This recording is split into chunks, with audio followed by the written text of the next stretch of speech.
Today I want to share this interesting little machine. This is a Grover & Baker double chain stitch machine from 1858. This is the long bed version. It is actually one of the first portable sewing machines, hand crank sewing machines. And the hand crank for this one is actually here at the end. And it just comes out, telescopes out, and then screws into the handle. This machine uses two spools of thread, one on the top and one below the deck. And I have pulled the plate off here, and I will lift it and show you underneath.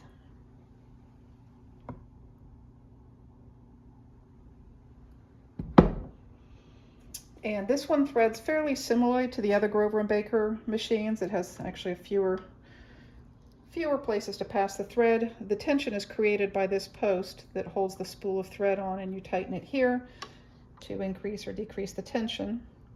And the thread comes through this little shaft with the check spring in it. And it comes down through a little guide on the front, and then we'll thread the needle. This one has a spool of thread underneath, and to thread this, it has a guide and then a little tension spur, a little spring here that kind of holds it in place. And the tricky part about threading it is this actually has a curved needle underneath, and I'll move it so that you can kind of see that needle underneath the plate. And it has two places in which it threads. At the back end of the needle, there's a little guide along the groove here. So it takes one, and then you have to rotate it and go to the very tip of the needle. And that one's a little bit trickier. Okay. And once you've threaded the tip of the needle, some tweezers are sometimes helpful.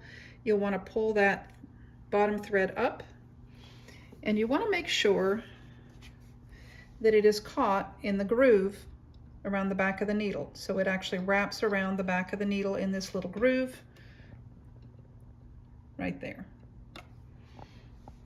And once you have that part threaded, bring the plate up.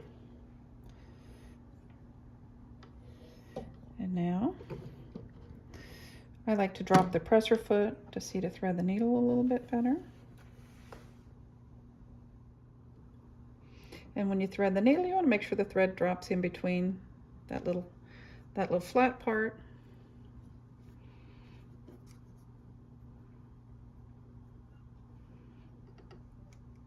And then you can thread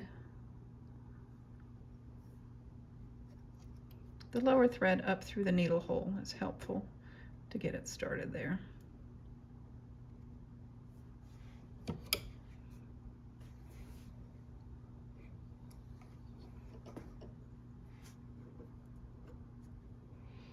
And once you have both parts threaded,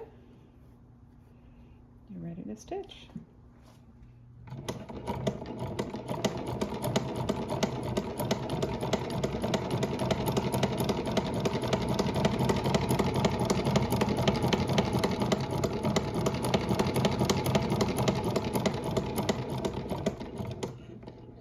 This old beauty makes a beautiful stitch.